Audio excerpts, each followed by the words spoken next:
Did you say jack wagon though? Hey, welcome to the Kinda Sleepy podcast. That's one way to come in. Yeah, and I did say jackwagon. What's a jack wagon? It's one of those fake cuss words sometimes Okay. that I use. Trying to stop cussing as much, and I'm trying to stop saying the N word. Okay. I'm failing on one, and I'm succeeding on the other. I'll let you decide which one I'm failing on. So, I think you already know, though, right? I'll keep my thoughts to myself. Oh, okay. So we already kind of know who this is to my left. Can you tell the people who you are now? Miss EP. The voice of reason today? Hey. We'll figure out whether you're the voice of reason or not. That's always a coin toss. We'll It see. pretty much is a coin toss at this point. We'll see. Natty is not here tonight, but we got somebody else filling in for him. Who do I got sitting to my right? Guess who's Bizak? Hey. Your favorite boy, DJ's it's your favorite boy DJ. B Wood, aka your favorite DJ's favorite DJ, aka Mr. Don't Let the Smooth Taste Fool You.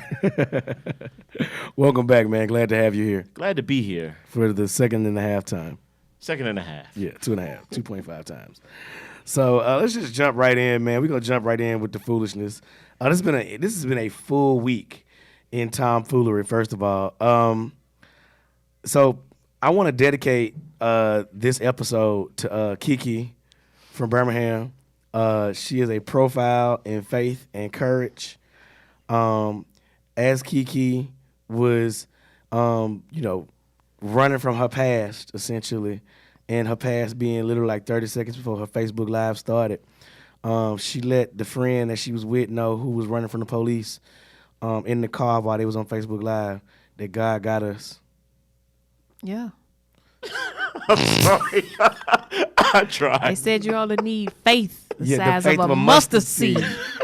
So let's talk about this. So you're in the passenger seat of a car, and the police, the lights come on and the sirens behind you, and you tell the driver, "Nah, bro, go. God got us." This is why I have a reason. Okay, what's your Her reason? faith was even bigger than the size of a mustard seed. Her faith was the size of Inslee. On Inslee, frat. On Inslee. No, y'all, you look, that video, I gotta post the video to the Facebook page. But it was so authentically west side of Birmingham, though. Like, Along with the glitter eyeshadow. oh, she had the glitter eyeshadow on. Yes. And she like, "Go, bro, go. Now you gotta get on the freeway, bro." She was giving them directions and everything. And then you heard the tire like go woo, woo, woo, woo, woo, woo, woo. Like the tire got messed up as they was running from the police. Now, apparently, and I'll tell you where this all kind of came from. So apparently Birmingham in 2018 has become New Jersey back in the 90s, where cats are just running from the police, like on the regular, and, are consistently talking about their exploits. And with the advent of social media, I mean, it's been all over Facebook. Like this whole summer, like they was running the police for their lives this summer in Birmingham. It was crazy. But yeah, so I guess people think they can outrun the police now. But the thing is, the guys that outran the police, the times that I know of, without saying any names, they had performance vehicles. They had cars that were made to go fast, take hard curves, and do stuff like that. I don't know what kind of car that this guy had. I think it was a Chevy Lumina or something. Might have been a Kia Sophia. I don't know, but it was not a performance vehicle. And the craziest part of the video to me is that old boy got on the Facebook Live. He took the phone from Kiki, looked in the camera, said, "Hey, man, the tire messed up, man. Free us." Bruh. Free us. No. You need to go to jail and sit your dumb ass in jail for going on Facebook Live. There are just so many layers to the story. Yeah. Just so many. It's like it's a whole 7-layer dip Try of to tell story you. here. Free us, though. Free us. God got us. God got us, bro, on Inslee. Like, free us. I just want y'all to know that. All right. I feel so convicted. Like I can't even say God got us Well, I run for the police. and not laugh. You know what? It is what's crazy to me is that, I firmly believe that, God is present in pretty much every situation. Stop. Even the True. ones. Stop. Wait. Let me finish. Even in the situations that you think are stupid or unreasonable, I think that to some extent God is there. You know. Now, I will never forget when there was this kid. I don't know if it was, I can't remember if it was Montgomery or Mobile, and he was running from the police, and they thought they had cornered him in the attic of some house, and they had a live streaming on Facebook, and all his little friends was like, see, that's why they can't catch him, because God got him and God protected him. Bruh. God ain't never told you to rob nobody, okay? I really don't think God told anybody. Like, the thing is, we got to stop attributing stuff to God that we know good and damn well He didn't do. All right, like now, if you got like a lower sentence because like the thing is, you're still facing the consequences of your actions, but you got a lower sentence because God knows you need to be there for your family, but you still got to face your consequences. You can thank God for that. But you're not gonna thank God for the police not catching you after you beat up an old lady and take her purse, bro. Like we gotta stop. We gotta stop Wait, blaming so God for our I have a bullshit. question. What's up? What's the difference between that and the picture you often see like floating around on social media of a circle of strippers praying? Okay, so here's what I think the difference is. I think so with They want to have a strippers, productive day at work. well, with strippers, okay, I think stripping is a victimless thing. I don't think, and I think that to a certain extent, that may be some people's journey. Okay. For example, I mean, and the thing is, I know I'm probably gonna get crucified, no pun intended, for even saying that. But I do think that some people's journey begins with a vice and ends with a virtue. You know, because Saul was killing Christians and without that experience of killing Christians, he wouldn't have become Paul and had that enlightenment on the road to Damascus. Mary Magdalene was a prostitute, and she was, you know, Jesus' most favorite homegirl. You know what I'm saying? So I do think people's, you know, journeys begin sometimes with a vice and end with a virtue. Some of my favorite pastors have, you know, questionable pasts. So, I mean, it's just one of those things. Like, I don't think that there's anything wrong with praying for protection or praying for peace, or we don't know, for all we know, they could be praying for a way out of there. So, You know? so what do you think the prayer included? I'm just saying. I don't know. I can't say. Please don't let these thirsty Negroes put their hands in areas they don't need to be in. Please let this money not have as much bacteria on it.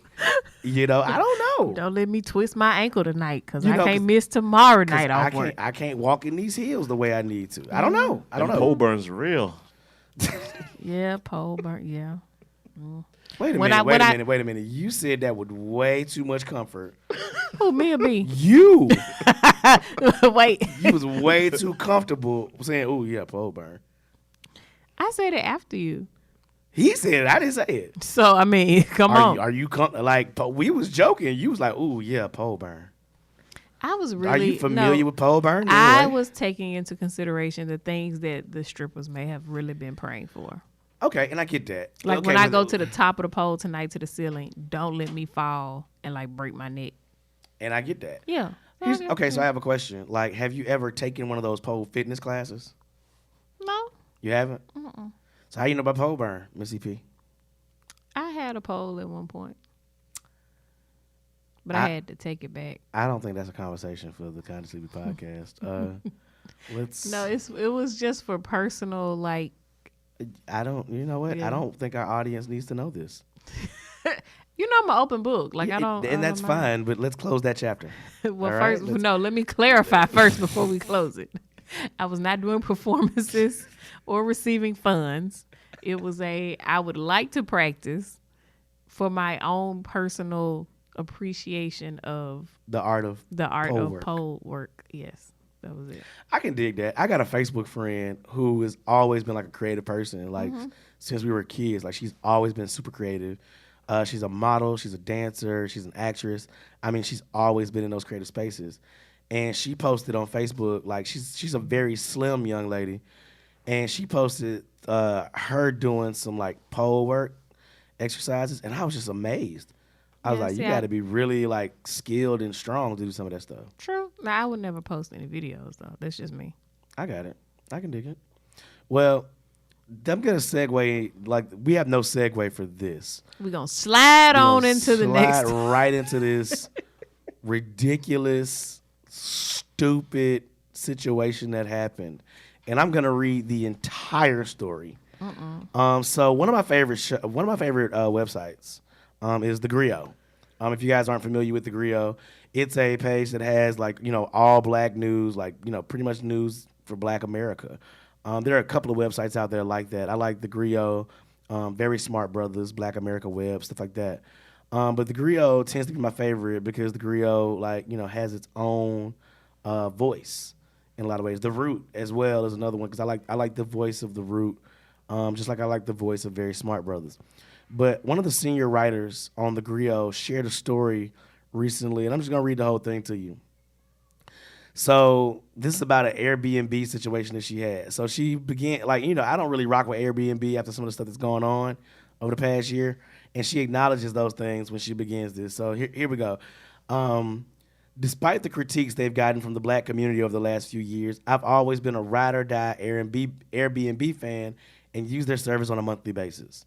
Be it Los Angeles, Paris, Amsterdam, or Dubai, whenever I hop on a plane to go somewhere, there's usually a local Airbnb waiting for me to check into, and when I need extra money over the holiday, renting out my own space has always been the perfect solution. This year, I had 2 spare rooms in my home, and in the span of a week, they both attracted long-term rentals. One was a researcher from Italy who needed a place to stay for 2 months while he worked at the National Archives in D.C., and the other was a quiet, frail blonde guy who looked like Bill Nye the Science Guy's son and needed a room for 3 months during a transition. As a woman, living with 2 strangers, let alone 2 men, wasn't something I normally do, but I planned to barely be home over the next few months. Plus, both guys seemed super mellow in their correspondences, and on the days they moved in, I had friends come over to sniff them out under the guise of a girls' night on the couch. My friends had become accustomed to this routine. As soon as I'd book a guest to stay in my home, they would get a text that essentially amounted to, "Hey girl, I need you to come over tomorrow night and meet my new roommate. I'll order us pizza," and for the most part, this always worked. Guests were tickled to get such a warm reception and free pizza on their first night, and I had backup in case anything funky happened.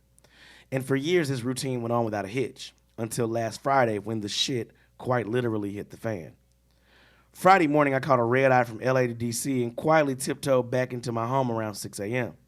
My plan was to take a quick look around to make sure everything was okay, then take a 2-hour nap before heading to work. The first 5 minutes were peaceful. The downstairs living room looked clear, the kitchen sink was empty of dishes, and you could tell that both guests had been mindful about keeping the communal spaces clean. This was in large part due to the house rules I'd set up as a prerequisite for people staying with me. I was patting myself on the back for running such a well-oiled machine when I got to the top of the stairs and realized my bedroom door had been busted open. Anyone who has lived with me knows I never leave my bedroom door open, so immediately I was confused. When I walked over the threshold, I noticed that the chair in front of my vanity table was covered with black clumps of dirt, as if someone had borrowed it to change a light bulb, but neglected to wipe off their shoes first. I made a note to send a sternly worded text in the morning to both tenants about never going into my bedroom to borrow my chair. Then noticed that the dirt on both the vanity and the chair looked odd.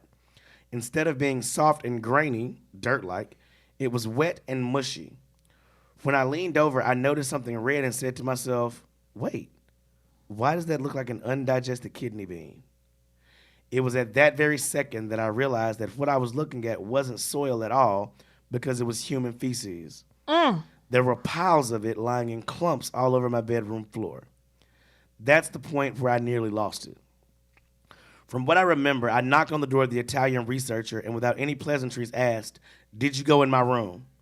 When he came into the door, he looked as confused as I had been earlier and said, "No, but I noticed your door was open yesterday." I responded, "Then how did this pile of shit end up on my chair?" while waving the chair in his face.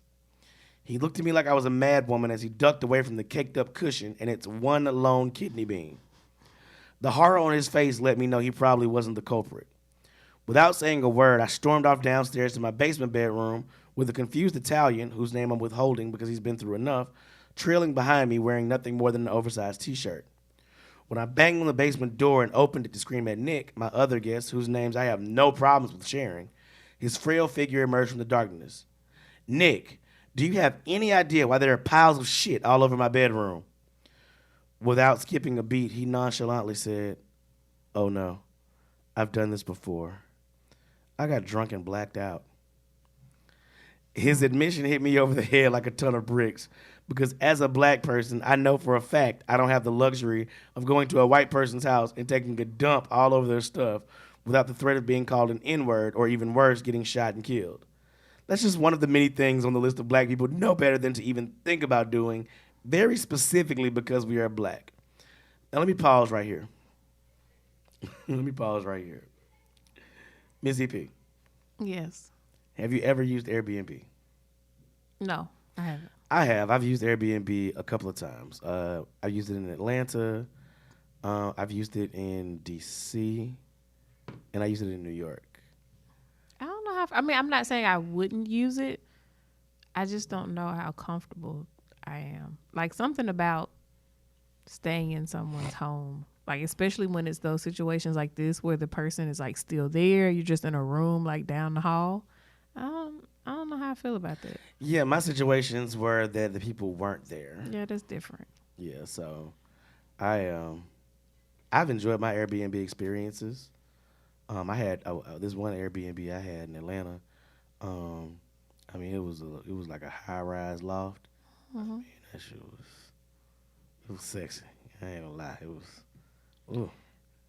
And it wasn't that expensive. I mean, this was like the early days of Airbnb where the prices weren't through the roof. So, yeah, I had like a whole week for like not too much money. It was lit. I would definitely do it though if it was a situation, which I know I've been on the site before. Like I've, checked some numbers if I was going somewhere to say, oh, well, maybe we can get an Airbnb instead. Just so happened it didn't go through. But I would definitely do it, especially if it was a situation where, I can select to be the only tenant, renting at that time. Yeah, Airbnb and HomeAway is another one that does that. I've done Airbnb, have not done HomeAway, but I haven't done Airbnb since they started, having all those issues with like racist stuff. But if you were to do Airbnb, or if you were just to be a guest in somebody's home, and let's say you just so happened to get, trashed,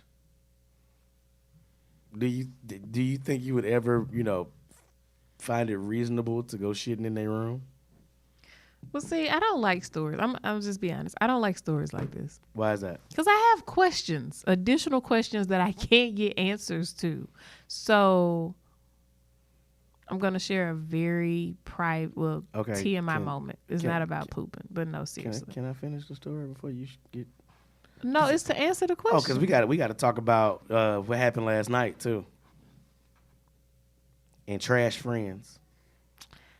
Anywho, so no, my question is, I'm trying to figure out if dude was like, yo, so I'm sorry I've did this before. I got drunk, I blacked out. So he didn't go and like just take a dump. Because if you went and used the bathroom somewhere, I'm assuming it would be like a nice little pile wherever you were sitting. He took multiple shits. Right. And it apparently, smeared across the seat or whatever.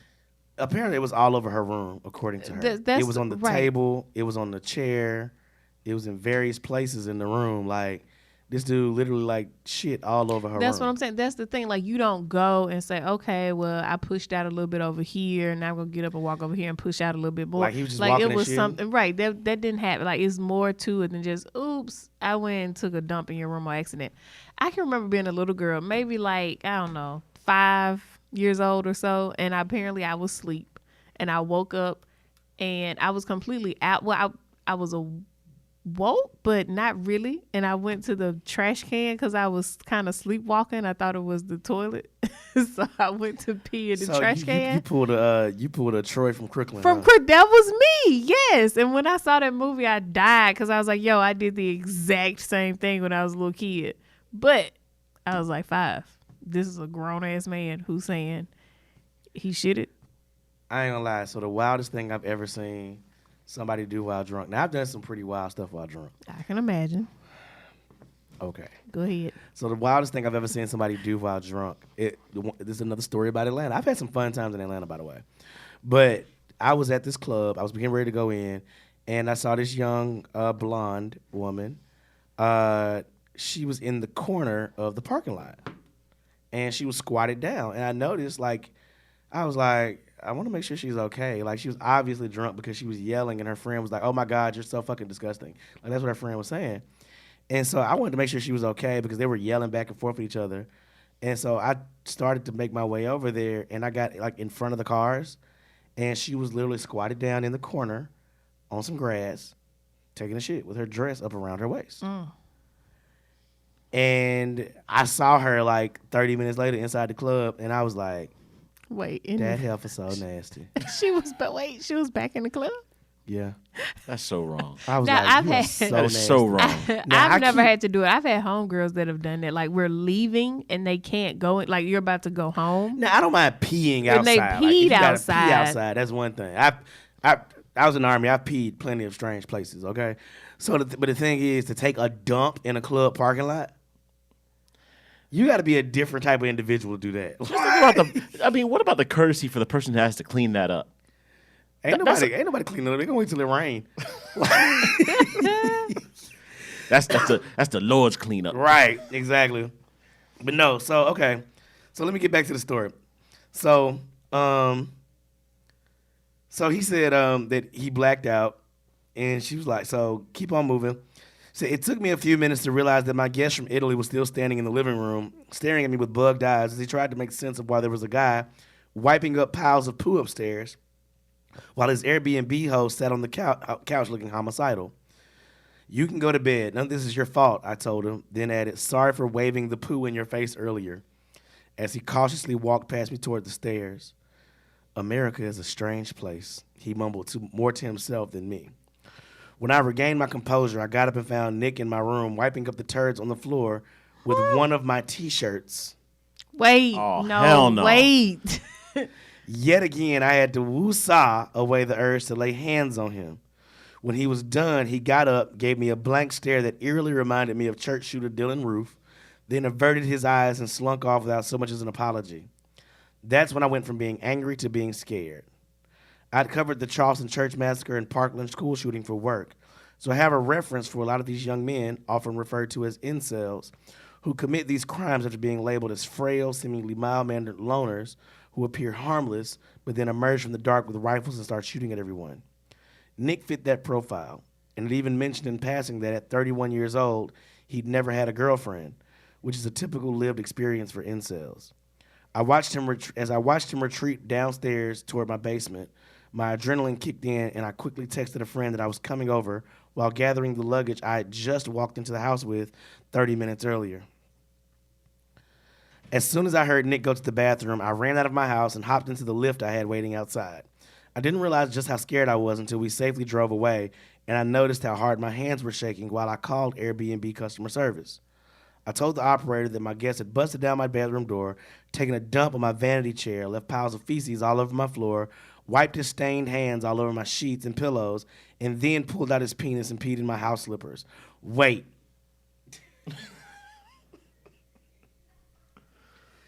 So he shit on the vanity chair, all over the floor, wiped his hands on the sheets, Right, okay. and then peed in the slippers. No, see. Again, I have questions. So, for his hands to have it, he had to have been doing something with his hands. He was wiping with his hand, I guess.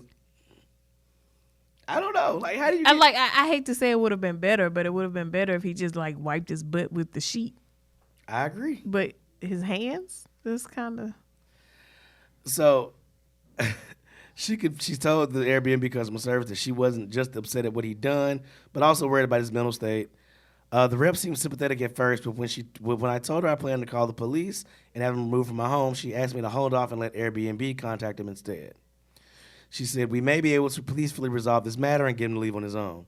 I took that advice for about 20 minutes until I got to my friend's house, and both she and my coworkers advised me that Airbnb was just trying to cover themselves, and I needed to get the authorities involved immediately.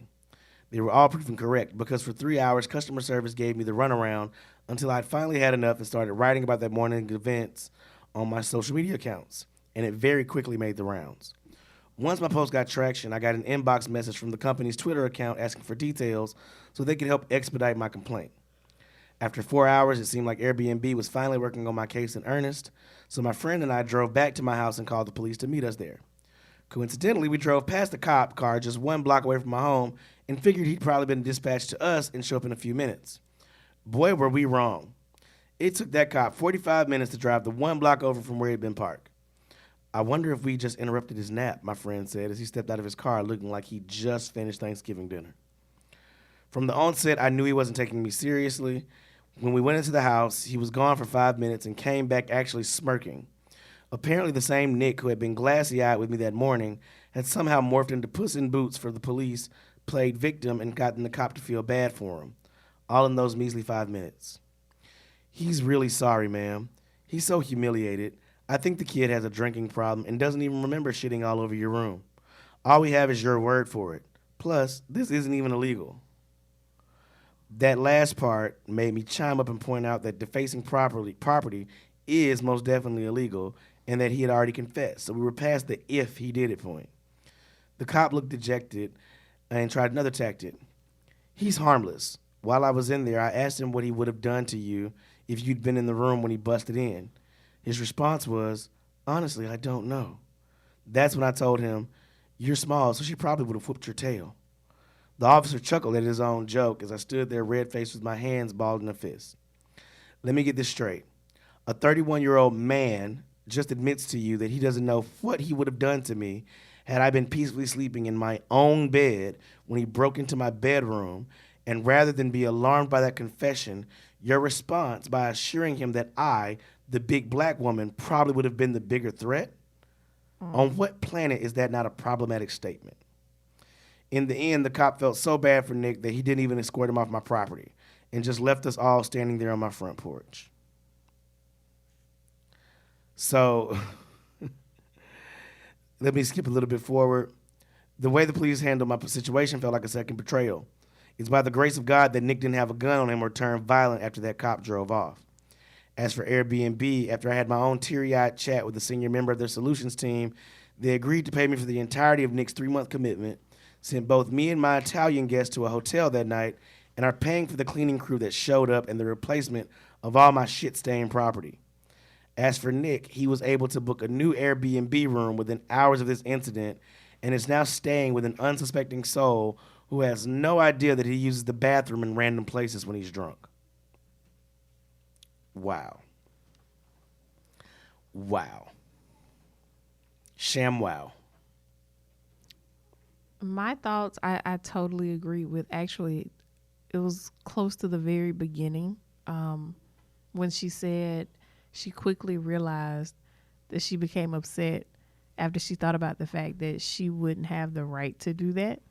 Right. There are certain boundaries that we have that certain other folks just don't have. And that's often one of the things that I will say, no matter what someone else has done to me, that I often get ticked off the most when my very first thought is, now if the shoe was on the other foot, this couldn't go over this way.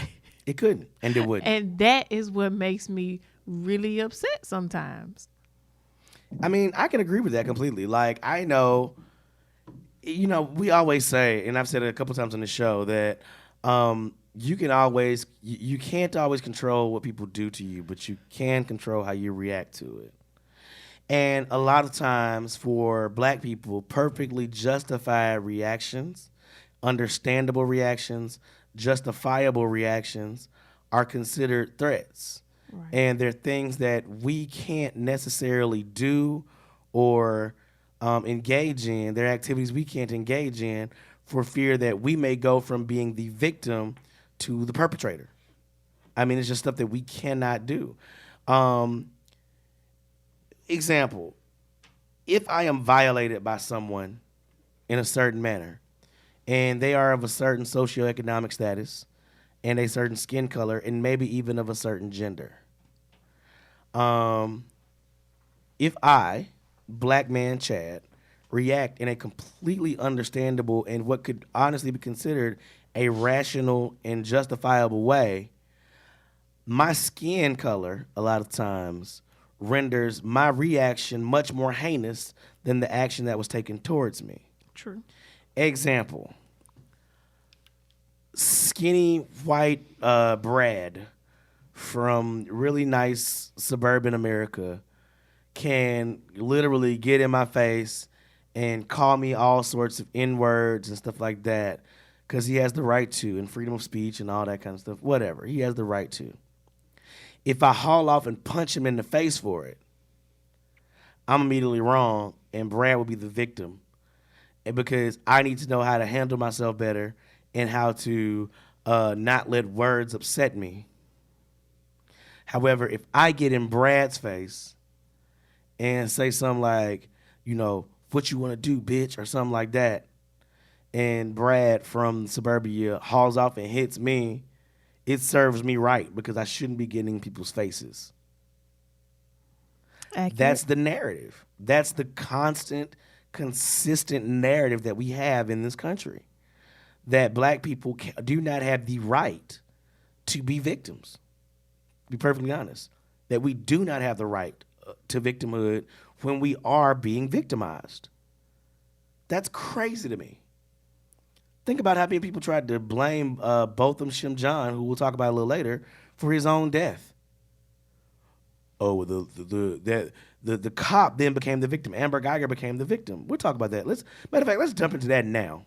Let's jump into that right now. How about it? So Amber Geiger, the Dallas police officer who killed 26-year-old Botham Shamjan in his own home, was charged with manslaughter. And the district attorney charged him with manslaughter. She was a black female Republican, charged him with manslaughter. The new district attorney, John Creuzot, who was a retired judge and a black Democrat, said that the appropriate charge should be murder.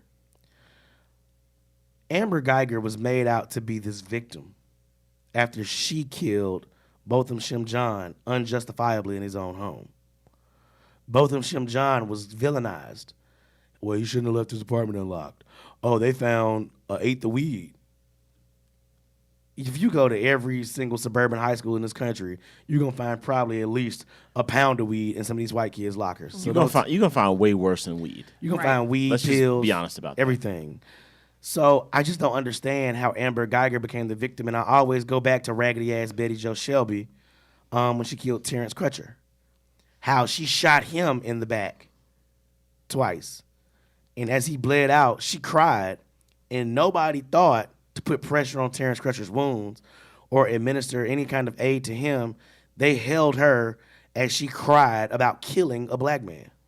And now she's teaching classes on how to survive killing black people. Unarmed black people. I don't get it. She's teaching classes on She's what? teaching classes on how to survive incidents like that where you've been tried in the court of public opinion and it's all over social media as if we can't see what we saw. She's literally teaching police officers on how to survive those situations. Like this is a literal thing. We talked about it a couple months ago. Yeah. How to kill a Negro as a cop 101. Basically, you took the words out of my mouth. It just astounds me that there's a market for that. That there is. I mean, obviously there is. The fact that that's a law enforcement training class scares me more than anything in the world. It's more insulting than anything else. It just basically says that we place no value on your life, so we're gonna teach people how to get away with murder. I mean, basically, that's really what it is. That's really what we're getting. Really what we're getting to. So we say this all the time. I'm gonna really need y'all to stop calling the cops on black people for stuff that you seem to apparently get away with. Speaking of which, West University Place, Texas. Ashley Horace, a graduate student from Houston who's studying library science, is doing this study for her graduate work where she studies she observes kids doing song and play through story time. And so she went to the West University Place library to observe story time and the children's story time. And here's her account of it. She said, as soon as I got to the door, a lady stood in front of the door, blocking the door, almost as if she didn't want me to come in. She said, well, why are you here?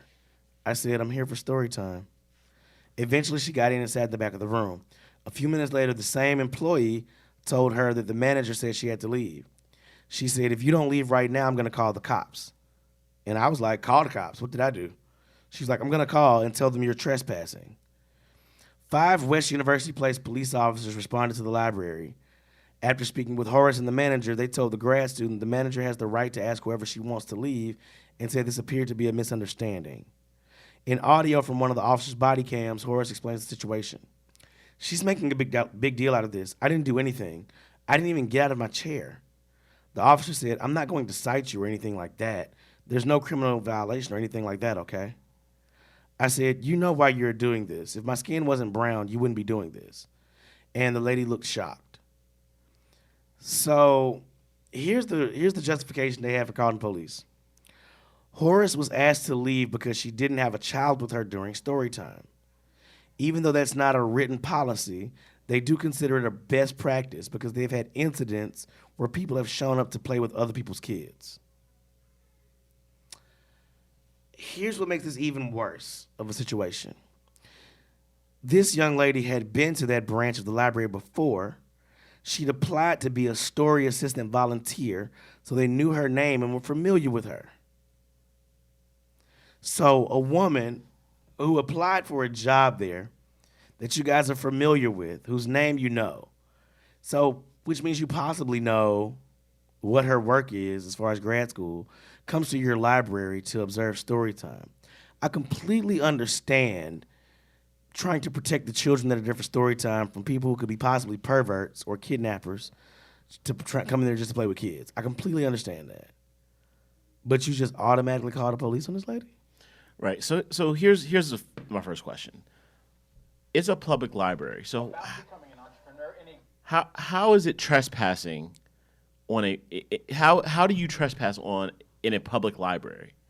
And I've seen some very shady figures in public libraries, but you have to explain to me, how are you trespassing on a public ground when you're doing nothing but trying to observe? I can understand, like you said, I can understand if, there was something nefarious going on or some kind of, she just kind of seemed shifty, but she was there for a stated purpose. I'm sure she probably explained what she was trying to do in being there, that she was a grad assistant and trying to, get this back, get some information, but that's still going to lead you to call the police. Why? Why are you calling 12 on somebody that's there for story time? Why? It doesn't make sense. Wait a minute. Come on. I have a different opinion. Okay, what's up? So, of course, as a parent first, I can understand why that would be an issue. I can understand also if I was an employee or whatnot, a manager or something at the library, why it would also be an issue, because if you applied for a position or applied to be a volunteer or whatever the case may have been, and you were denied. It doesn't say she was denied. I'm assuming, because she wasn't volunteering. Let's not make that assumption. And I'll tell you why we can't make that assumption. Or your application had not been approved. I will say that.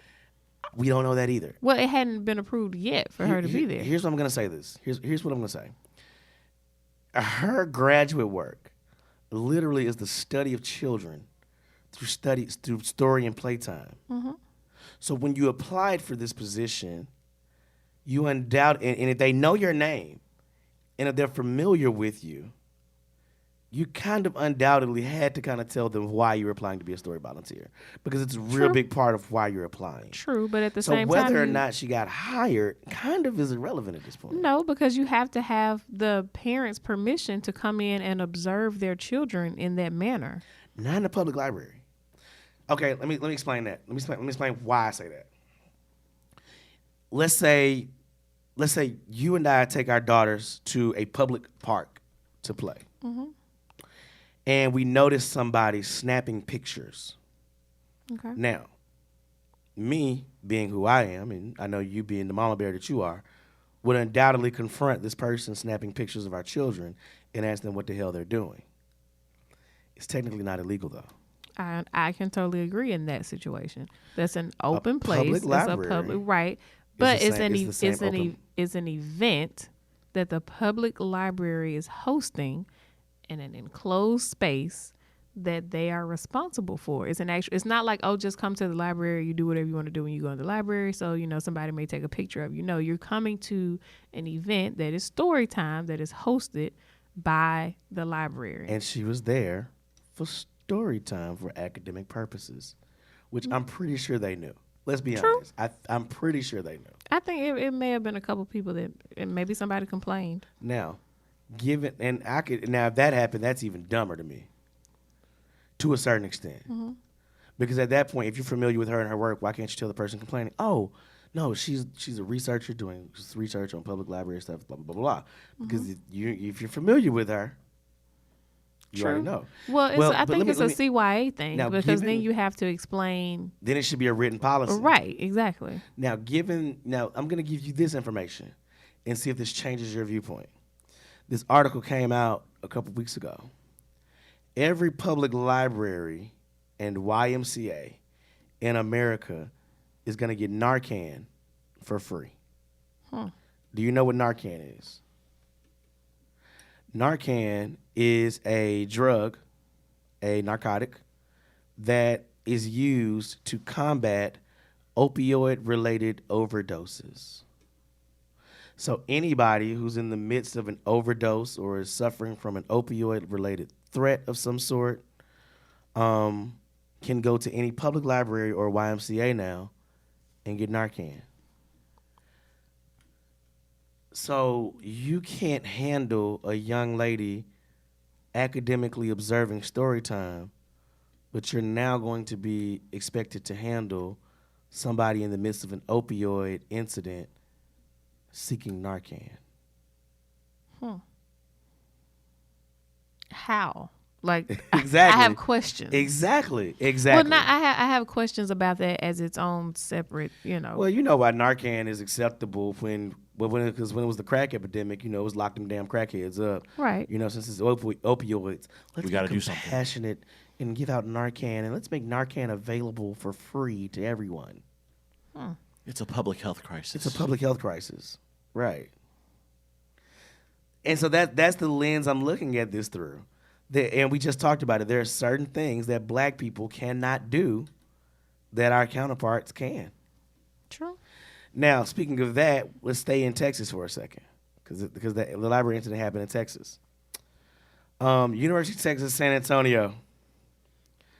This girl, student Apurva Rawal posted a video on Twitter, and this was what he tweeted. So this happened today in class. A girl had her feet up, and the professor called the police after calling our class uncivil. The professor stopped class entirely and stepped out to call the police just because one student had her feet up on a seat in front of her. Mind you, she wasn't talking or interrupting lectures. So then there's this video where there looks to be three large police officers with the standard police officer crew cuts, talking to the lecturer, and then they come down and they escort this African American student out of the class.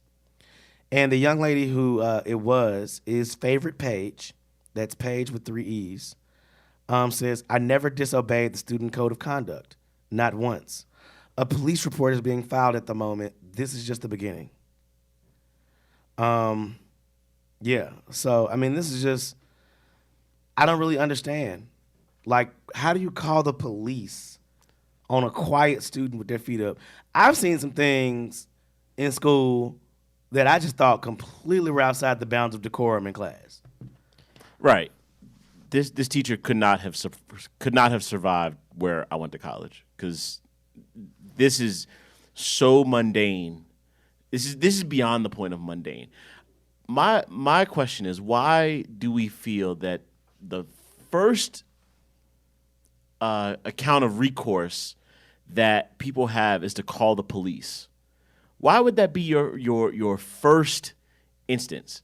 If you've asked and someone didn't do it, first of all, as a professor, it's supposed to be your classroom. You should be able to dictate what goes on. But even if the student has their feet up, that's not something that you would interrupt an entire class for, much less call the police for. So I just need someone to explain to me, like, why is calling the police the initial, step? There's got to be something like there's got to be some other types of recourse in there, to before we get to the fact of calling police. But see, the other thing is that calling the police means that, to me, should be in a case where there has been some sort of active transgression, some sort of active involvement, something where someone is being aggressive or there's an action and reaction type of issue. But a student just sitting there with their feet up? So the University of Texas San Antonio said they've done in-depth interviews. 2 separate investigations have been carried out, one on potential discrimination, another on classroom management. University of Texas San Antonio said that the incident was not racially biased. They said the second investigation concluded that the faculty member failed to manage her classroom and displayed poor judgment in her handling of the situation, but that the actions didn't warrant her firing. The instructor has a very strong track record of positive student evaluations, and she had no prior incidents of classroom mismanagement. Moreover, the students interviewed shared their opinions that the faculty member's actions did not warrant her dismissal. So I can kind of agree with that. I can buy that. I can buy that. I can understand their position. Right. I don't have to like it. Right. And I come from the exact same viewpoint. Like, I don't like it, but I don't necessarily think that she should lose her job over it. I do want to understand why she chose that step. Like, you as a professor and hopefully and as someone who is in this profession knows that there are going to be instances that come up like this. And so you should know how to handle that in a more positive and productive way than I'm just going to go out and call the police. Now, granted, there may have been something else that precipitated this beforehand. We don't know. We can only go by the facts of what we know in the story, but it just doesn't seem. Please stop calling the police on black people. Now, the young lady that unnecessarily. The young lady that was escorted out said, "This is me in Anita Moss's 2053 bio classroom. Upon entering the class, I was told I needed to leave or would be escorted out by officers." So, I'm not understanding the logic at play here. Now, the rest of the class apparently stood up for the young lady that had been escorted out by those 3 police officers and told the professor she was wrong.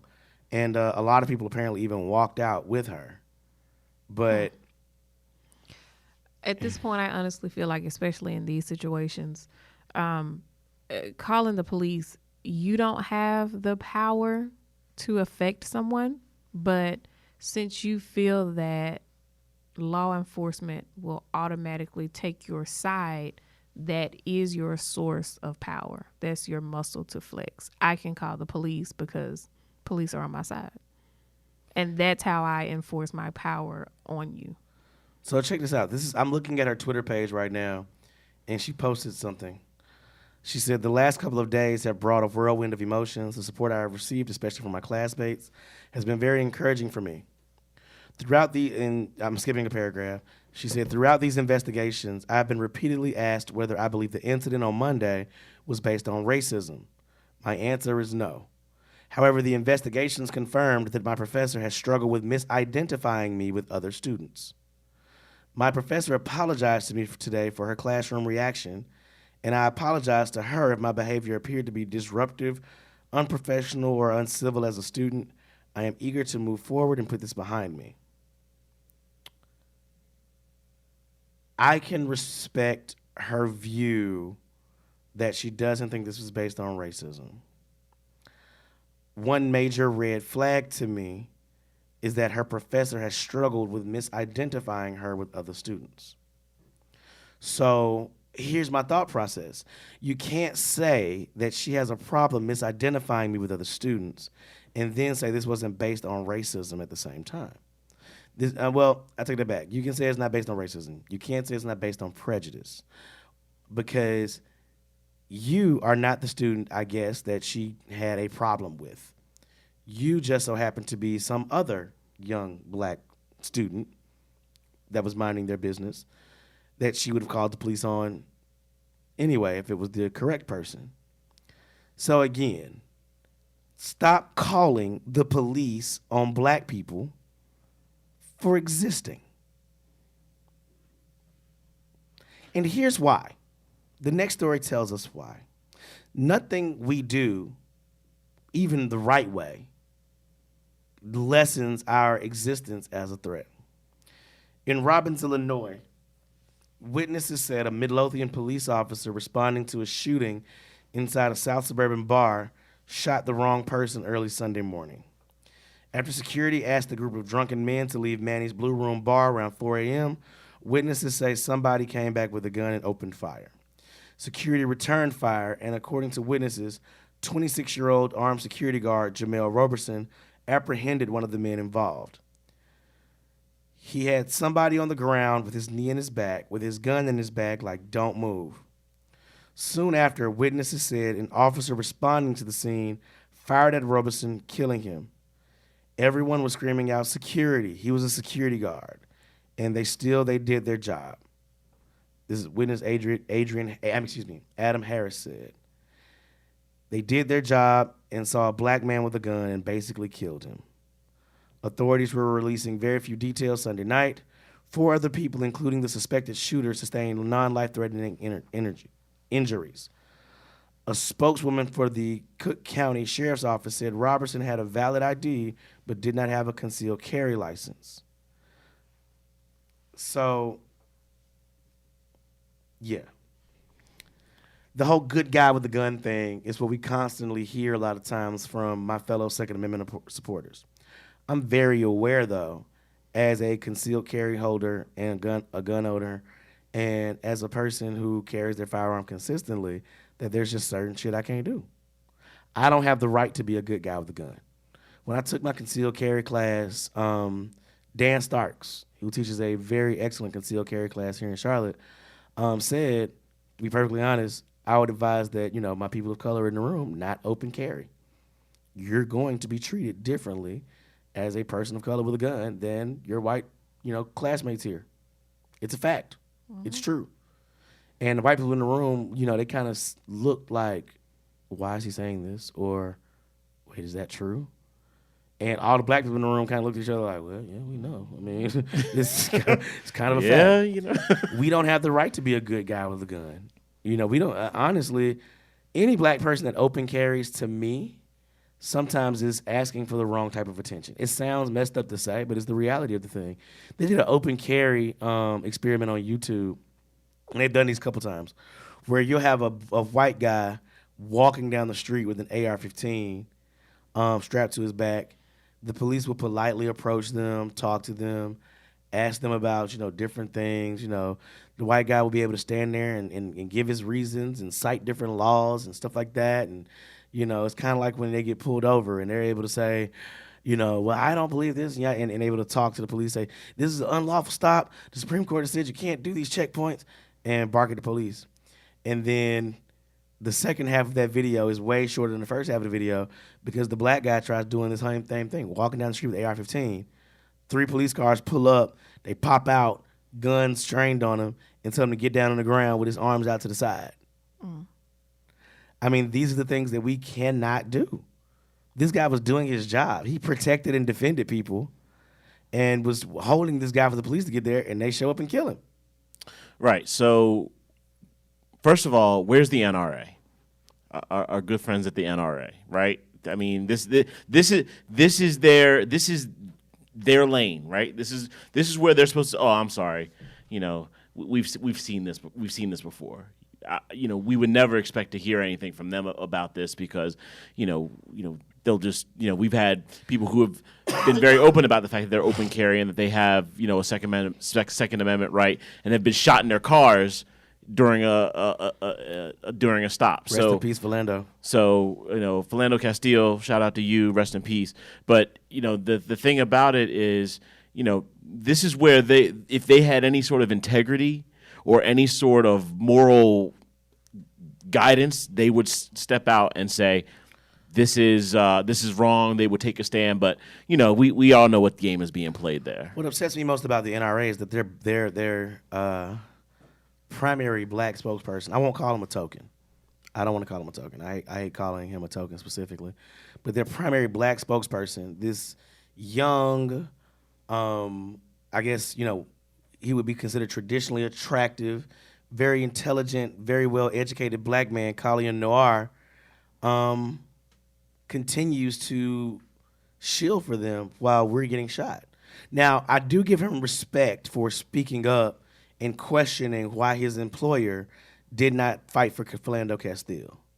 If he does not speak up on this one, I'm just going to have to put him in the same box with Candace Owens. And the thing is, I'm not the person that immediately calls black conservatives or black Republicans, and writes them off. I don't immediately do that with a lot of them. But in a situation like this where your whole job is to be the black face of firearm ownership, Second Amendment advocacy, and concealed carry advocacy, when a black man in Chicago working as an armed security guard, which I think Colin is from Chicago, if I'm not mistaken. Let me not say the wrong thing here. You're just silent. I don't understand this. I don't understand your thought process. I mean, you've been this guy for the last. Okay, so he's from Houston, Texas. Sorry about that. He's from Houston, Texas. He's got a bachelor's degree from University of Houston. He's got his law degree from Thurgood Marshall School of Law, which is a HBCU law school. You have to say something, bro. Colin Noir has to say something.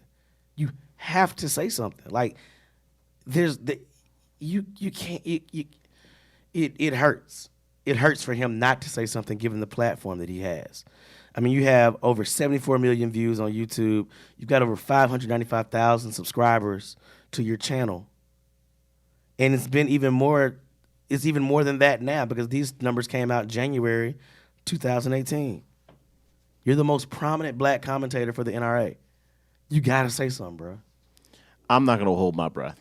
I'm not either.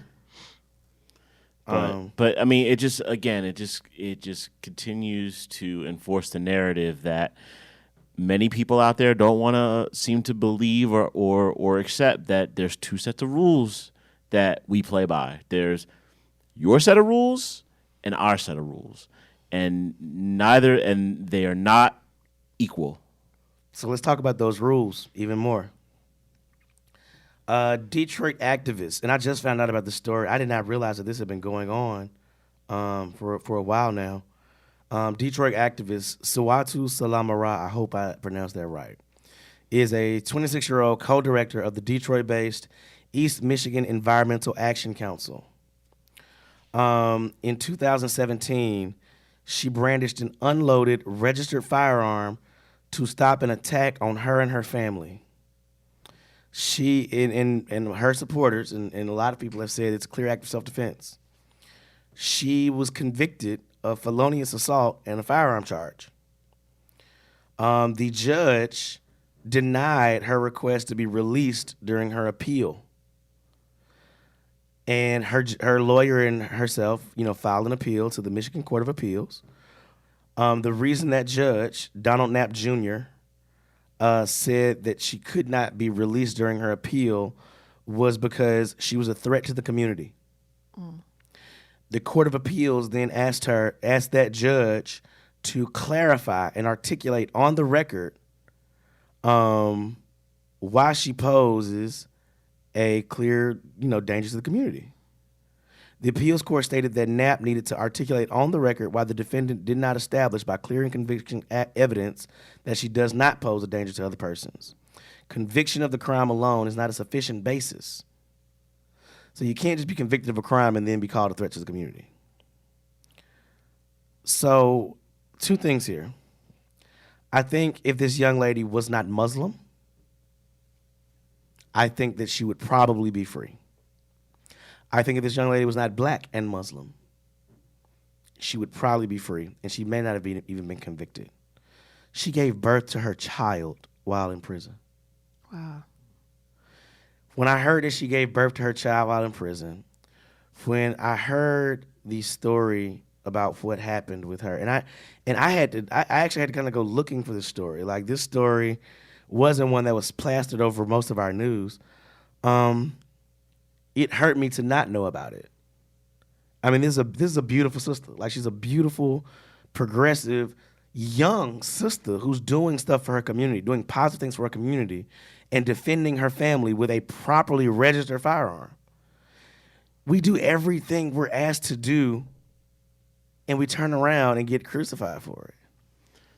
Right. So, I mean, it kind of goes back to what we were talking about earlier, where, tell us what the rules of engagement are. Even when you tell us, it's like, I feel like it's Charlie Brown trying to kick the football. It's like, okay, here's where it is. We're gonna put it here. You come up and kick it, and then as soon as we're on approach and we swing our leg, the ball moves and we end up falling down on our face. I agree. So it's kind of like, they keep moving the goalpost. Right. You can't, like, how do we establish a society where we have people that can get along with each other if we're being held to two completely separate standards of behavior, two completely separate standards of conduct? You can't have a society that everyone claims that they want, or it claims that, well, it's not racist, we're past racism, blah blah blah. No, we're not, and it's very clear that we're not, because the laws and the rules that govern your behavior are very different from the laws and rules that govern mine. So someone needs to justify that, and Right. hopefully, we get the right people, in office, and kind of through the courts and other structures in our government and politics, that will be able to kind of put those safeguards in place to start to ensure that my rights and my liberties are the same as Somebody else's. someone else's. Thank you for putting it that way. So, something you said, I think a lot of us as a people have kind of given up on the idea of even possibly affecting change through politics. And like I said before, I said once on social media, I said I completely understand the frustration that we have here. I'm looking at this tweet from a white guy on September 7, 2018, where he said, fascists say people of color are genetically inferior. Conservatives say people of color are culturally inferior. Liberals say people of color have rich cultural resources but still need to learn how to act like white people. And the radical says all three of you are racist as fuck. And to a certain extent, I have to fully agree with it. I have to fully agree with that. But Shaun King, the famous activist / journalist, he posted something recently. He posted something, I want to say I saw it today. He said, he was talking about the Democratic Party. He said, they want our votes. They can't win without them, but they still control every key leadership position and refuse to step aside. It would have been beautiful if at least one of them would have done this without it getting ugly, but Frederick Douglass said, power concedes nothing without a demand. He says, I must be frank. The majority of Democratic voters are people of color, the base. But all four of the top Democratic leadership positions in the House and Senate are held by white folk. This can't continue. It's embarrassing that this must even be said out loud. I respect Pelosi and Schumer, but I don't know how much longer they expect every essential leadership position in the House and Senate to be held by white men and women. These aren't lifetime appointments. They just aren't. It's the elephant in the room right now. In the entire history of the Democratic Party, not a single black woman has held a leadership position in the House. Speaker, majority leader, whip, etc. Steny Hoyer should have stepped aside gracefully. I think I said his name wrong. Steny Hoyer, right. from Maryland, shout out. Should have stepped aside gracefully. But what I know is we must always fight for whatever power we have. Always. So those are two sides of the argument, two sides of the coin. What do you think? I know you're my political correspondent here. What do you think? Yeah, I got a lot to say about this one. So, there's been a lot of debate around what should happen with the new House of Representatives, with the with the Democrats taking over, and everyone's saying, "Oh, Nancy Pelosi should step aside. She needs to go." Blah blah blah. I get the argument, and a lot of people are saying that it's time for new progressive leadership and so on and so forth. I get the argument that people are trying to make, but let me just offer this as an aside to that. If you think that by removing Nancy Pelosi, it's going to help the Democratic Party and replacing that person with someone new in that position, and you think the Republicans aren't going to vilify that new person the same way that they vilified Pelosi, I've got some great beachfront property in Iowa I'd like to sell you. They are going to do the exact same thing. It's just going to be, take her, scratch her name out, fill in the new name here. So everyone keeps clamoring, oh, we need to get rid of Pelosi. Need to get rid of Pelosi. What you need to understand is that nobody in the Democratic Party in the House of Representatives raises more money than Nancy Pelosi. She is responsible for so many of those new seats that were flipped. She is responsible for a lot of that money coming through the Democratic Party. So I get it, but also let's not bite the hand that feeds us. Secondly, you've got a new Democratic majority in the House. You are coming up on a very big presidential election. The thing that I want people to consider is that if you replace Pelosi and put someone else in there, they're going to victimize that person the exact same way.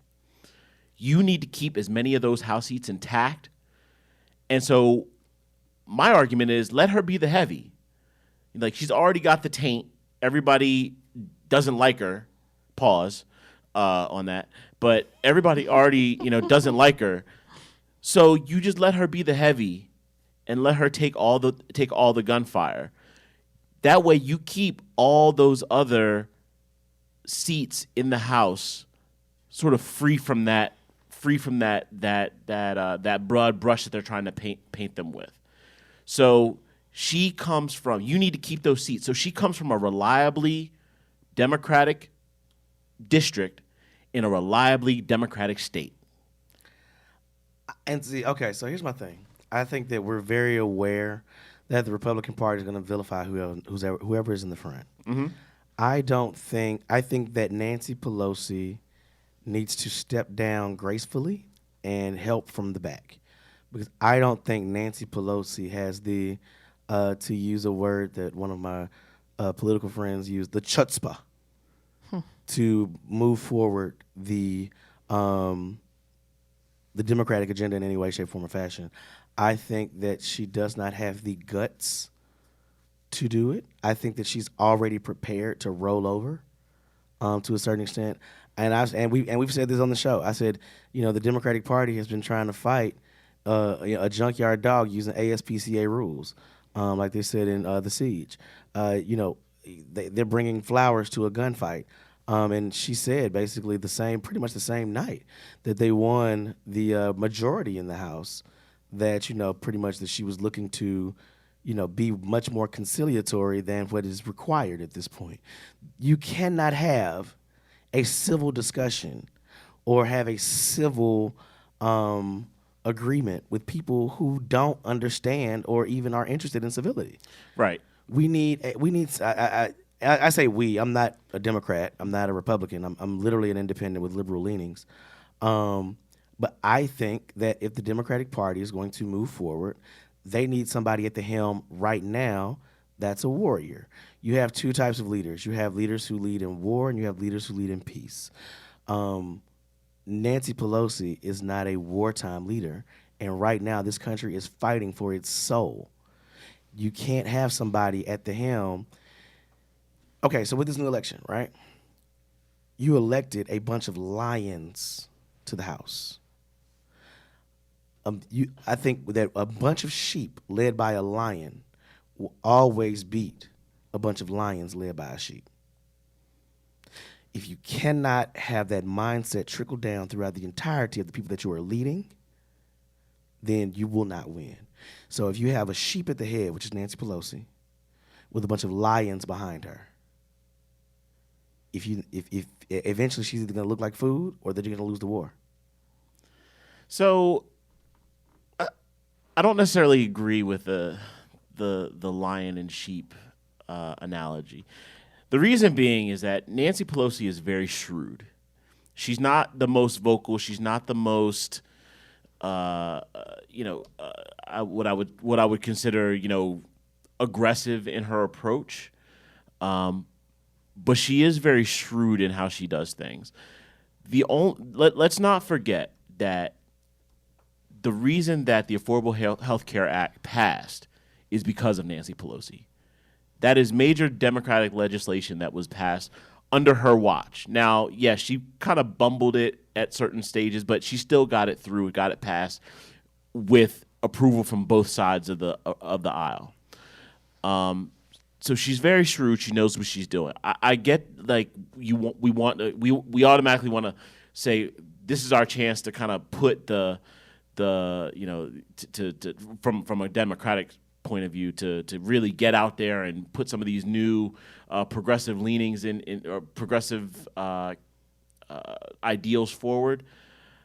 But I think the one thing that we need to realize that we can play the progressive game, but we need to also keep our eye on the long game. And this is where the Democrats have fallen short. And part of the reason why we've lost the Supreme Court is that we took our eye off the ball. We need to look at the fact that, like I said before, we need to keep those House seats that we gained and not turn those over. So from that perspective, I think, again, you let Pelosi be the heavy, let her be the bad guy, and let those new representatives kind of play their game and advance their initiatives. All that said, I think Pelosi needs to maybe look to move a little bit to the left in where she's been, and she does need to be more vocal. She does need to take a greater stand. One of the things that you did say that I wholeheartedly agree with is that you don't negotiate with terrorists. That is the official U.S. stance in diplomacy. You do not negotiate with terrorists. You've got to look at the White Nationalist Party out here as a group of terrorists, and that's what they are. And I'm not going to call it any other way.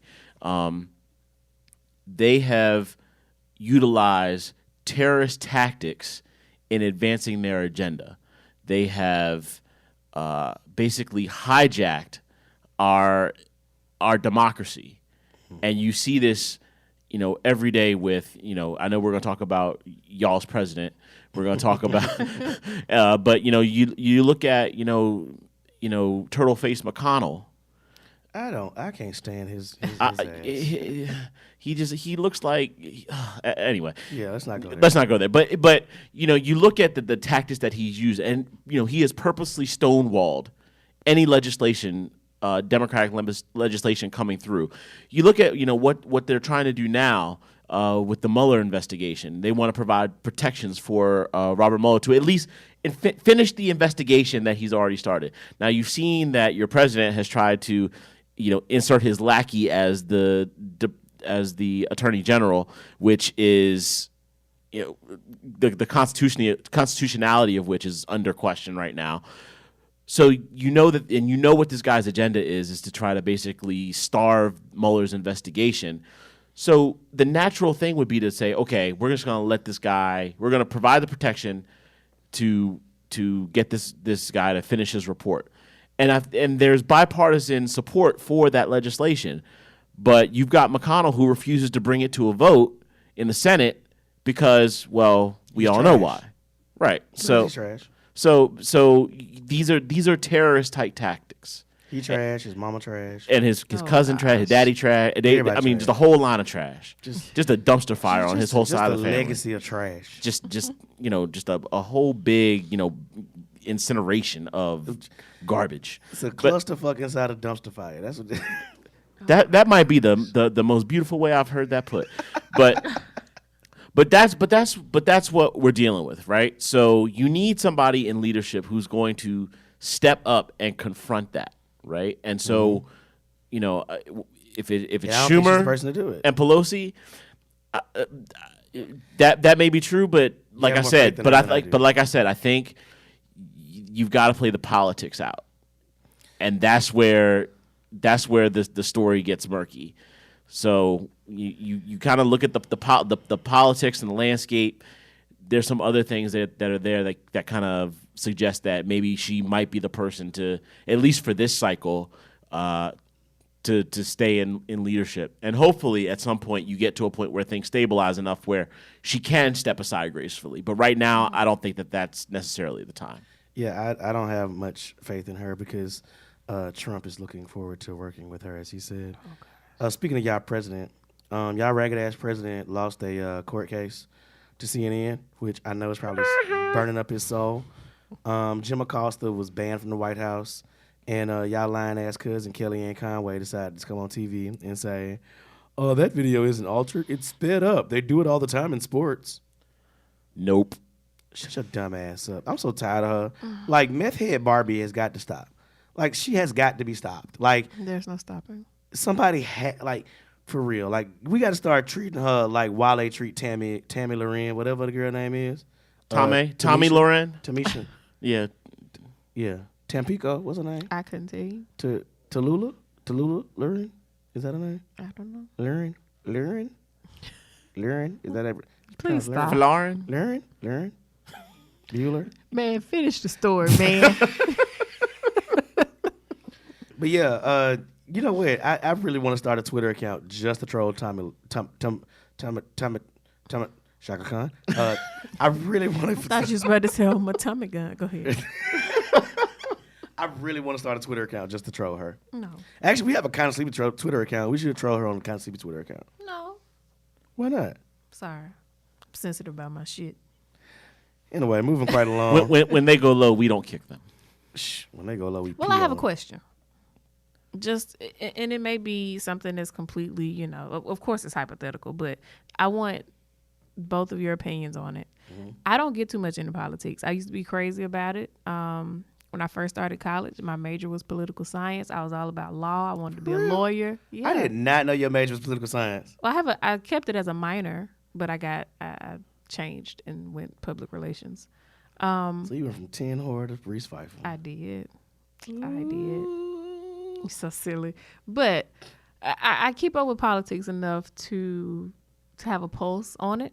But I feel like that's not my game. That's not my arena. It's not for me. It doesn't represent me in any shape, form, or fashion. But as with any other news, I'll just keep up with it just to gauge the pulse. But do you ever think there will be an adjustment to our parties? Do you ever think there won't be a Republican or a Democratic Party, that they will be replaced with something else? I think just out of curiosity. I think at this point, that happening is a long ways off. Number one, Impossible? I don't think it's impossible, but I think it would be very difficult for either of them to die. There would have to be something major, which is not outside the realm of happening, within or to either party. That would be something they can't come back from. That being said, do I believe that it will happen? No. There's too much money at stake at this point. Well, I guess let me give a little bit more as to where that question, I guess, it's always been a thought, but why I think about it more often now, given, the last big election, everybody's like, well, you got to pick your poison, you got to pick the lesser of two evils, so on and so forth. I'm pretty sure a lot of people have felt that way a lot of times. But given the current state and where we are and our representation, there have always been independents or small parties that pop up. Do you not think that would be something people will start to focus more on now, given the current conditions? I'm gonna let you take that one first. Yeah, I definitely think that you will start to see, you won't see the big shifts, right? Mm-hmm. So, when you look at, the Republican Party, which came out of the Whig Party, Mm-hmm. back in the, I believe it was the 1800s. I think mid late 1800s. Yeah. And then, sort of the big kind of ideological switch in the Democratic Party and the Republican Party in the 1950s. You won't see that type of change happen again. But I do think, like you said, you will start to see more of these Tea Party type, groups coming up.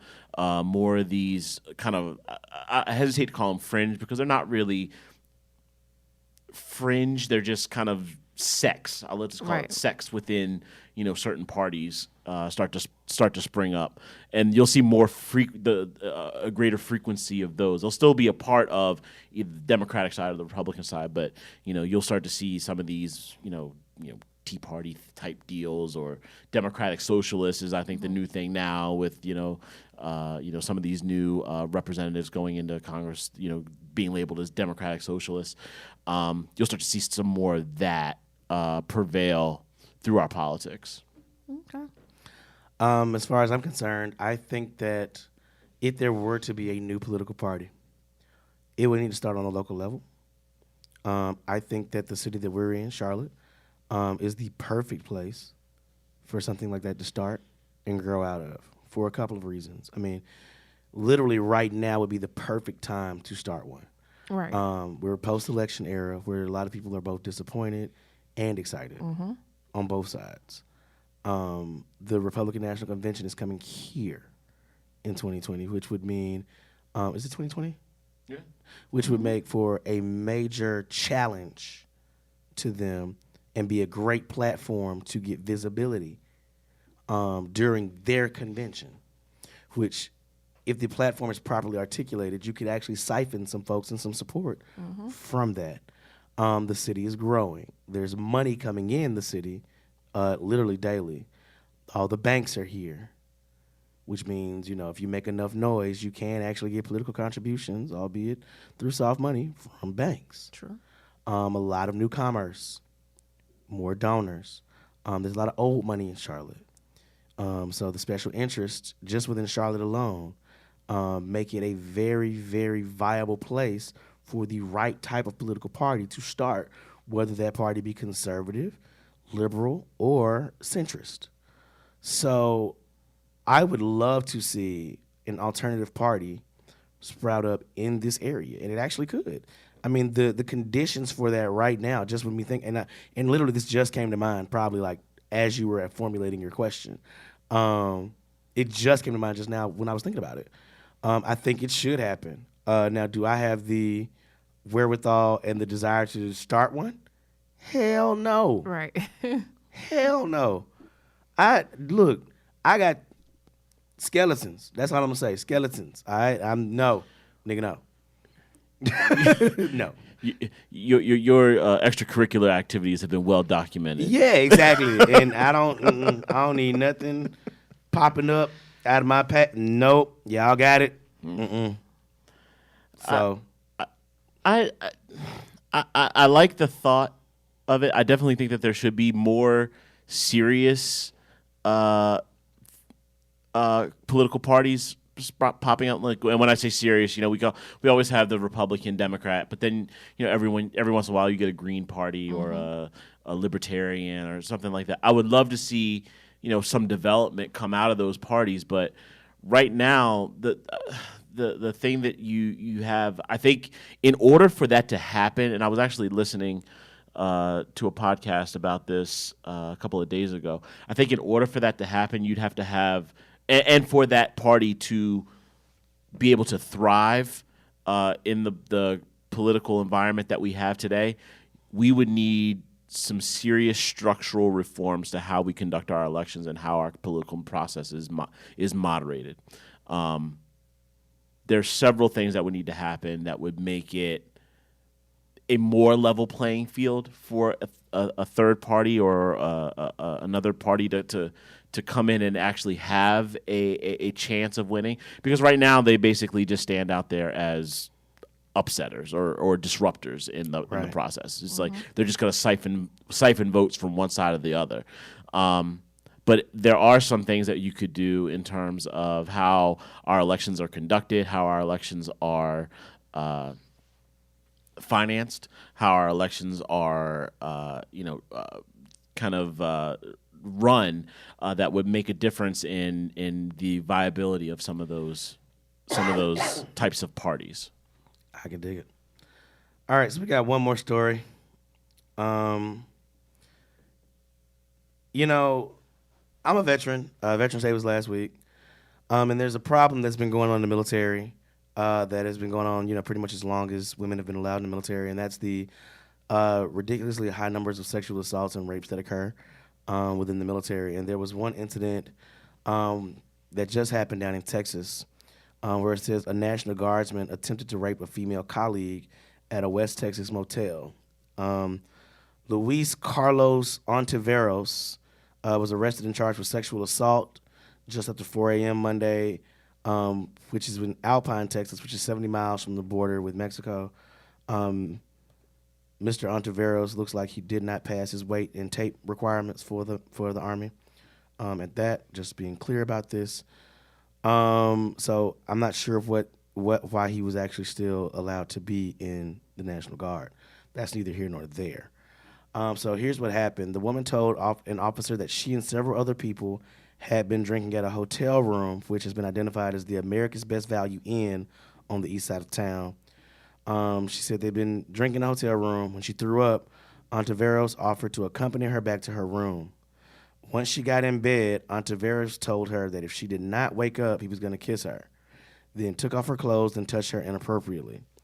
The woman, still nude, ran to a neighboring hotel room and pounded on the door, telling the occupant that Ontiveros tried to rape her. So he's been released from the Brewster County Jail on $20,000 bond. About 2,100 members of the National Guard have been deployed to this area near the border because Trump said there's a crisis of immigrants seeking to cross the United States. Whatever the politics are of their reason for being down there, I don't really care. Don't really give a shit, to be perfectly honest. Don't really care about the politics of them being down there at this point. What I do care about is the fact that, we got to start taking better care of each other. I will never understand the thought process of a rapist or somebody who sexually assaults women. Further than that, I will never understand the thought process of someone who would rape and sexually assault a fellow service member that is standing beside them in service to this country. That while we a lot of times on this show talk about how imperfect it is, nonetheless it's still our home. I will never understand that thought process. But last night we were talking about, with friends like this, like certain friends, who the hell needs enemies? I feel like once you sexually assault somebody that you're in the military with, or anybody for that purpose, you become an enemy. There's no way you could ever be a friend. You're an enemy.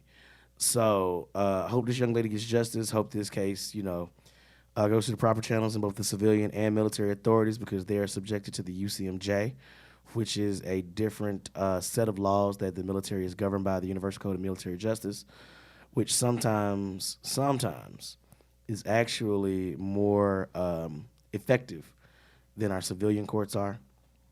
That just bothered me so much, that particular incident, and I just wanted to touch on that right quick. Speaking of shitty friends, don't be a shitty friend to your drunk friends so that other people have to take care of them. And while we're willing to do it, just don't be a shitty friend, okay? I don't think you can put the word friend behind the word Don't be a shitty. shitty associate. Don't be a shitty person. Don't be a shitty person, man. Don't be a shitty person. Stop being shitty people. Like, being a shitty person, like, it's really not hard to not be a shitty person. For some people. For most people, it should not be hard to not be a shitty But I'm person. saying for some people, it really is. Well, yeah. They're shitty by nature. I don't know. I think so. I don't know. The situation we had last night, I think you got a point with that one, because she seemed like she was a shitty person by nature. Do we need to go into the? Let's touch on it, man. Give the people some context. Let's give them context. You want to give them the whole context, or just let's give them just enough. Give them just enough. Okay. So yesterday we had a wonderful day. Tailgate. Woo! Tailgate. Shout out to Winthrop University. Had a good time. Shout out to y'all. Y'all did the damn thing. If you've I never was been, shocked. It's let me just touch on this real quick. Winthrop want to be A&T so bad. Really? So if you've never been to a homecoming at Winthrop University, it's a small liberal arts college in Rock Hill, South Carolina. Primary PWI institution, but they've got about 40% of their student body is students of color. And so Negroes. Yeah, exactly. So you've got this interesting dynamic, and there's a very large Greek population down there as well. So you have all the fraternities and sororities represented, and at their homecoming, it's basically two big plots of grass outside the Coliseum, and on one side you have all the white fraternities and sororities. And on the other side, you have all the black fraternities and sororities. And there's a road that runs down the middle. It's literally like the train tracks that separate the black side of town from the white side of town. It really is. It's segregated as shit, and I love it. It really is. But beyond that, it's kind of like a mini HBCU homecoming. And before all my HBCU friends, decide to write in, we understand GHOE and nothing like G-Ho. NCCU. Yeah, we get it. Hampton, Howard, we get it. But, down here in little old Rock Hill, South Carolina is what we got. So, wait, who is that started calling theirs NoHo? Number one homecoming on earth. Oh gosh. I think it was Fayetteville State started calling theirs NoHo. I'm gonna need them to not call it. I'm gonna need them to pass on that. A&T said G-Ho. They was like NoHo. I just fell out laughing when I read that. I was like, wow, just NoHo. So anyway, had a situation yesterday where a young lady, we made the acquaintance of, came over, had a few too many drinks during the course of the day, and at the end of the tailgate, we decided that we were all going to go grab some food. We get to the restaurant. The alcohol that the young lady had ingested prior had just basically decided to hit her in the face. And so she was, I wouldn't say rendered, incapacitated, but she was a little more intoxicated than she was prepared to be at that point. She was highly inebriated at that point. But she was aware of it. She was aware of it. She had the presence of mind to remove herself from the company of us so that she could take care of herself a little bit better. Right. Exactly. Read between the lines there, people. So anyway. She goes and takes care of herself, and lovely Miss EP, sat with this young lady and took care of her. We asked her, how she got there, and she said, "Oh, my friend left me." And so we're like, "What? Like she just left you? Up and left you?" It's like, "Yeah, she left me." So fast forward, her ragged ass friend showed up to the restaurant, and her ragged ass friend turned out to be a real ragged ass person. Yeah, I mean. So she came, and then the poor young lady, she felt so bad, and she needed a ride home. Now, unfortunately, she lived quite a distance away, but her friend just sat there and basically said, "I ain't taking her home. I can't take her home. I can't do that. I got people in my place. Right, I'm trying to go out later, so I can't do it." And then somehow the story changed where the young lady actually wasn't with her.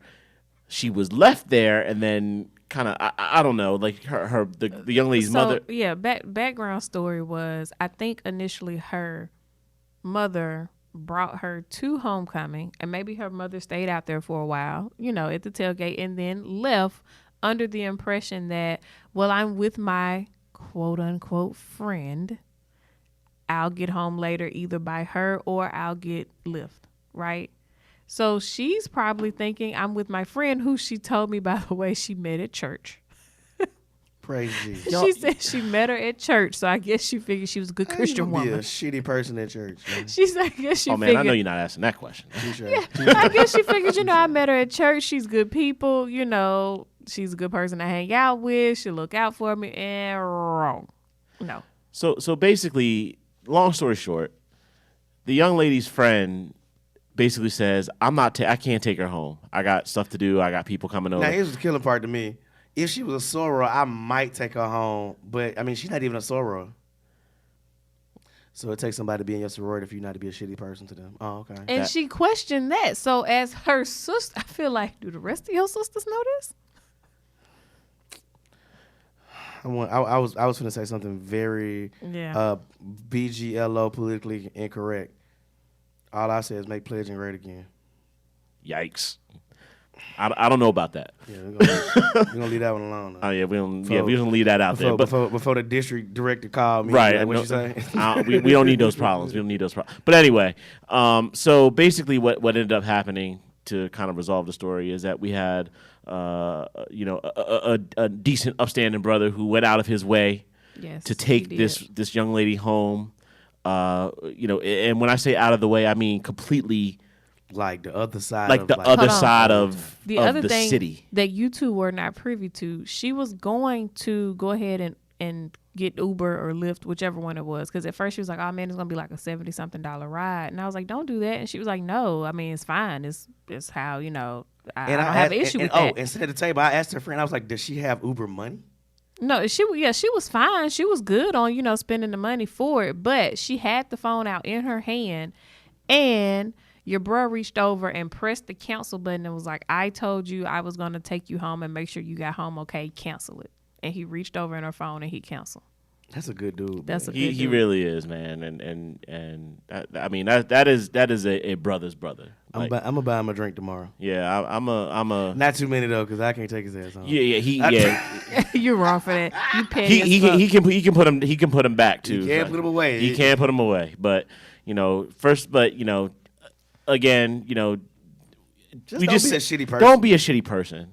That's just the bottom line. If you have people that you care for, people that even that you might not care for, but people that you are associated with, and you need to make sure that you take care of them, because like I always say when we sign, it's like I said when we sign off, like protect your tribe, and you just gotta expand that definition of. Sometimes you gotta expand that definition of what your tribe is, and you may not know this person like a soror or a bruh or somebody or your cousins or your family, but sometimes like we belong to a greater family. We belong to a family of black people, and while some of us.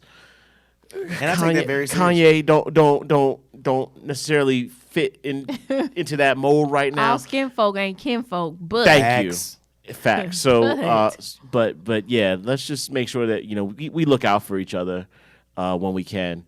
Don't be a shitty person.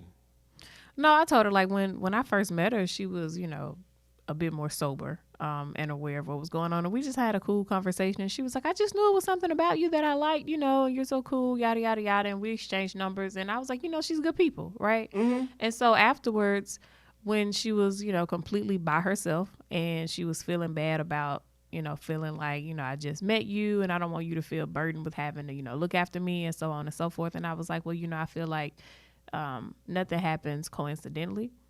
People are meant to cross your path sometimes for a certain reason. And I feel like if I had not crossed her path in that manner on that day, she would have been completely alone. Yeah, it was just a crazy set of events and circumstances. It was trash, man. But yeah, I mean, thank goodness that there are some good people out there. Definitely we were going to make sure that she was taken care of and got home okay. And again, shout out to the bruh, who you are out there. We appreciate you, bruh. Yeah, Right. exactly, 100. But yeah, just look out for your people. Look out for and another thing, like the so-called friend kept saying, everybody's been there before. It's no big deal, girl. You're gonna be all right. Blah blah blah. And then she would leave her, and I was like, well, if you know, Bitch, I ain't never left my friends. well, no, she wasn't talking about that. She was saying, everybody's been a little, too far gone at some my point, friends which ain't we never leave have, me. right? And that's the thing. So if you can open your mouth and say that, then you can also understand what it feels like to have the shoe on the other foot, right? So how can you just leave a sister like that? You know what I'm saying? And not care for her or make sure that she's good completely. I grew up a little different. We're in the country. Whoever you with, y'all got to look out for each other. You don't go to the bathroom and leave the other person behind. You watch each other's drinks. You make sure the other person is good completely. There, you are in each other's care. I am my sister's keeper. I am my brother's keeper at the end of the day. I can't live any other way. I just hope the friend was at church this morning. Everybody kept where that raggedy heifer was at. I wanted all the smoke with her last night. Yeah, Missy. Yeah, Missy I had to grab your arm. yeah, That it was. Yeah, it was about to pop off. I was in complete wish a nigga would mode. Like I really would. That was the true definition of wish a nigga would. I was waiting on the perfect opportunity. And then she had the nerve to ask me, how she was doing and so on and so forth. And I had to start the sentence with, well, I'm a little confused. And as soon as she said that, that's when she kind of grabbed the back of my shirt because her fist had balled up, and I was like, "Yeah, let me go." I don't know if I had the. I don't know if I had the Arthur fist or the Miss Sophia fist. You had the Miss Sophia fist. Miss Sophia fist. You I had the had Miss Miss Sophia Sophia, fist. Cause I grabbed that belt loop and was like, Lord, if she break out, this belt loop gonna break. Well, I'm not the type. I don't look for trouble and I don't start it. But if it's present, Damn, I sure will finish it. acknowledge it. I damn sure don't mind finishing it. That's for sure. Well, all right. With that being said, that does it for us here on the Country TV podcast. I want to thank you for coming back out again, bruh. Man, it's always good to be here. Thanks for having me 2 times in a row. Man. I'm trying to get my numbers up, Hey. so good people out there. Like I said earlier, protect your tribe, take care of your people. Don't be a shitty friend. Right, Miss EP, what you got to say? What he said. What else? what do you normally tell us to do? Protect your peace Absolutely. at all times. And you protect your peace by not being a shitty person. or associating With yourself shitty with people. shitty people because you feel obligated to say, oh, well, since they're my friend, I then have to tolerate their shitty behavior. No, you don't. Protecting your peace requires a certain amount of selfishness that you have to have in order to be the best version of you, in order to be in the places you need to be, in order to do the things that you need to do. Yes. I like that. I'm gonna be selfish. It is. I tell people that we're not taught to be selfish. We are taught the golden rule. We're taught, treat others the way you want to be treated. But nobody ever fucking teaches us how we should treat ourselves and demand that other people treat us. We're not taught that. I just got a word. Wow. I'm pass a With collection that plate. being said, the doors of the church are now open. May the Lord watch between me and thee.